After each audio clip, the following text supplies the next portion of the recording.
Salut la compagnie, c'est Jules Melon et aujourd'hui dans l'impro ciné-critique, puisque j'ai réussi à sortir vivant du blocus de mon lycée, bon j'exagère un peu, je vais vous parler du nouvel Astérix actuellement au cinéma, le nouveau volet animé de cette saga gauloise bien connue, Astérix, le secret de la potion magique, une nouvelle fois réalisé, comme le domaine des dieux, sorti il y a 4 ans je crois, par Alexandre Astier pour le côté narration, scénario, storyline, et Louis Clichy sur le plan de l'animation. Le deuxième Astérix en 3D et le premier Astérix long métrage cinéma avec un scénario donc 100% inédit. Parce que non, ce n'est pas une adaptation de la bande dessinée. D'ailleurs, quand il a été annoncé, je me disais, mais tiens, je ne l'ai pas lu celui-là, je l'ai raté, je sais pas. Et en fait, non, c'est normal de ne pas l'avoir lu puisqu'il est inédit. Et quand j'avais vu ça, je m'étais dit, oula, certains vont crier au scandale. J'imagine les fans de la BD, vraiment les fans hardcore, ont dû se dire, mais a-t-il le droit, Astier, de s'attaquer à une histoire inédite, des aventures de notre Gaulois préféré, machin. Ouais, mais c'est Alexandre Astier, hein, il a le droit de tout faire. Et parce qu'il le fait bien, toujours. D'ailleurs, la preuve, il a une nouvelle fois réussi son pari, parce que c'est un vrai bon film d'animation, super bien rythmé, à la hauteur du domaine des dieux.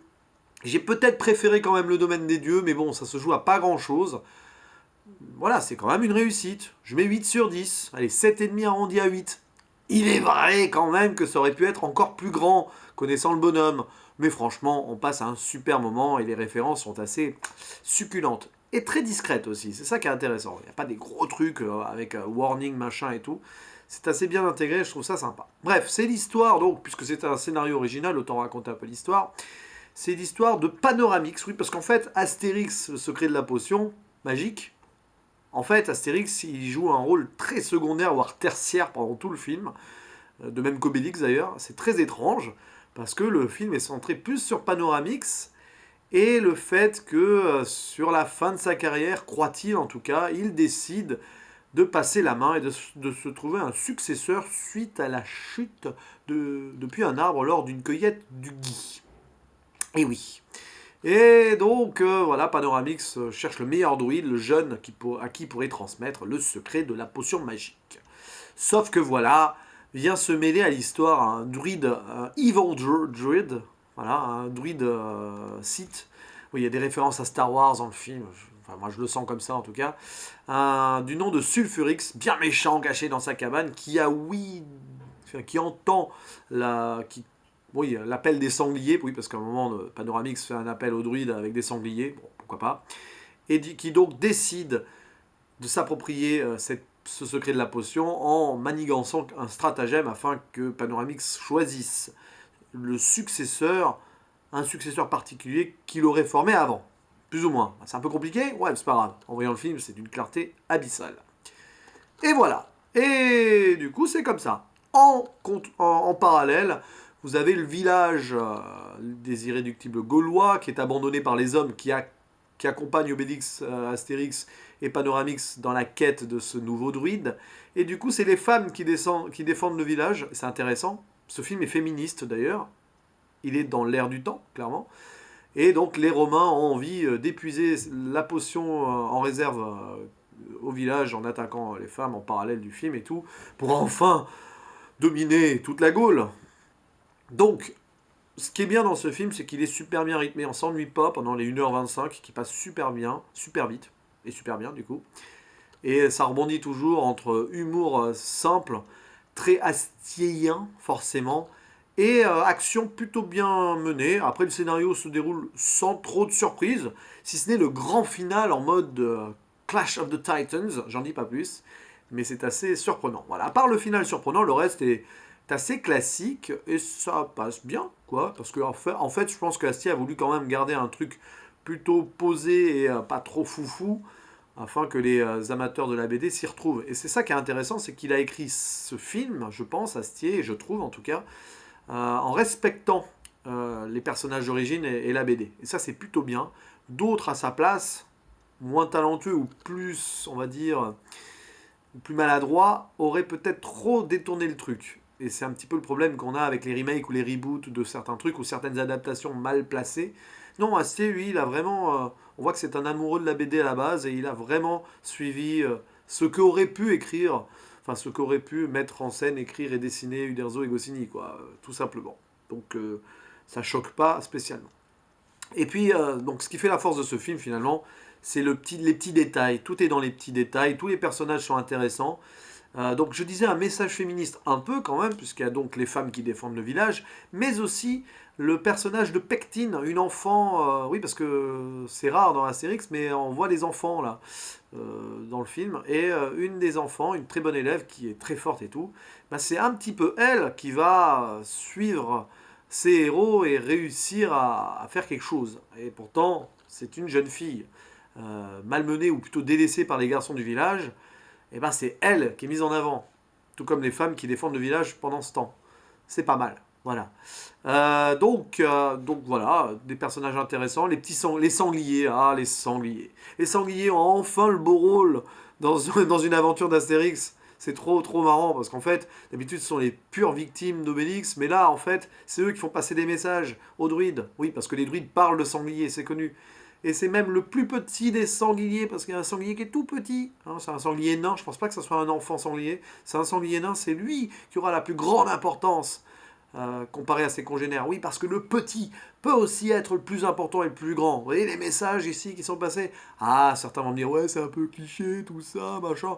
Mais ça marche super bien, parce que c'est finement dosé et finement écrit, je trouve. Donc, franchement, on accepte ça sans mal et avec le sourire.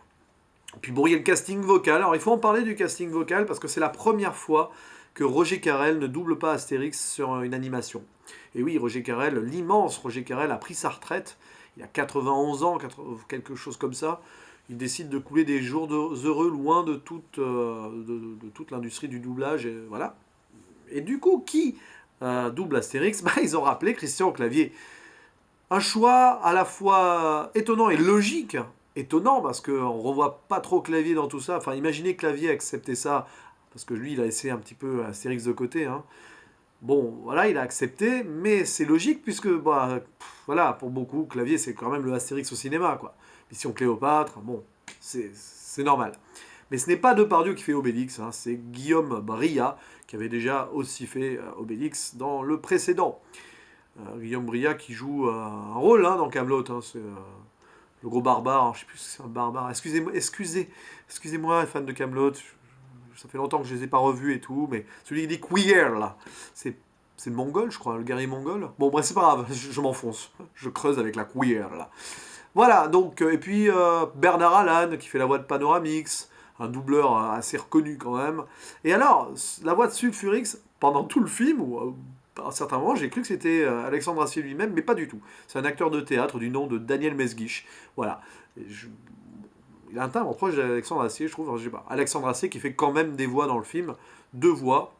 Celui du légionnaire, légionnaire qui attaque, enfin le légionnaire ou le centurion, enfin voilà, qui attaque le village pendant que les hommes sont pas là. Et aussi avec un accent marseillais, à un moment, une druide qui est candidat à la succession de Panoramix. Alors c'était trop drôle parce que je l'ai quand même reconnu avec son accent du sud. Hein, ah oui, et c'est trop drôle ça quand ils vont chercher des druides et tout, on voit des potentiels successeurs, machin, c'est trop marrant avec des références très anachroniques actuelles. Il y a Selfix par exemple, il y a les 4 Fantastics, il y a Grévix. Je n'ai pas tout relevé, je me souviens pas de tout, mais à un moment, avec une vieille animation assez sympathique, on voit un peu leur tour de Gaulle et des noms et des caractéristiques de ces jeunes potentiels druides apprentis. Assez marrant, voilà, c'est vraiment bien fait. Donc, puis il y a des références, alors oui, référence à Star Wars, à un moment sur la musique, autour de Sulfurix, qui est un peu le Darth Vader, ou plutôt l'empereur Palpatine du film, par moment. La musique à un moment, je me demande si c'est un emprunt à Star Wars ou si c'est une compo qui y ressemble. Voilà, j'ai pas la réponse. Mais c'est très intéressant. C'est Philippe Rombi qui a fait la musique. Hein, je vois, là, c'est son nom, je connais pas. Est-ce qu'il y a eu des emprunts de musique de film? Peut-être, je ne sais pas. Hein. Et puis il y a une référence à Kaamelott à un moment. Mais c'est tellement subtil et ça sort de nulle part. Bon, tout le monde la reconnaîtra. Et je vous dis pas où et quand, du coup.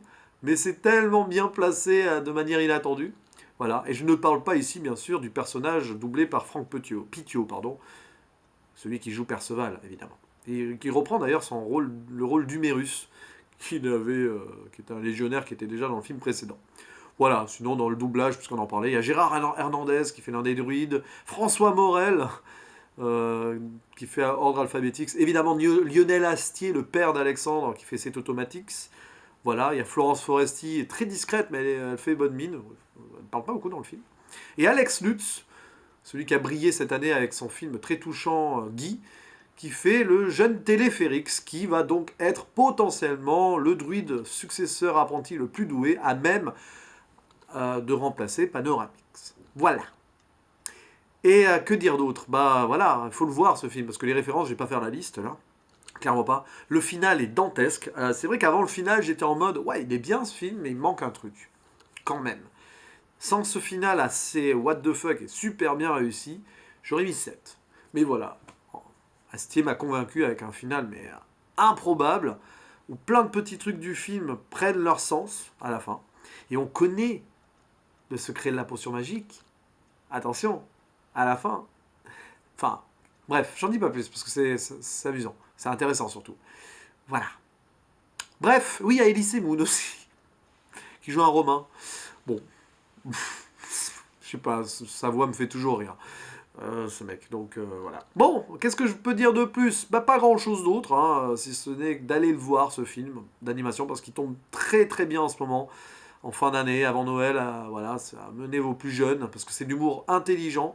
Je pense que les enfants ont besoin de films comme ça, d'animations comme ça change des Disney ou autres. Quoique, niveau animation, on est quand même bien gâté cette année, je trouve. Voilà. Donc c'est sympa. Je parle pas que de Pixar, du coup. Donc, voilà. Et puis, bah, en ces temps un peu troubles et fatigants pour l'esprit, hein, voilà. Les remous qui traversent notre pays, tout ça. Bah, ça fait du bien. Et le cinéma est vraiment, vraiment, vraiment le bienvenu en ce moment. Allez, à la prochaine. Ciao.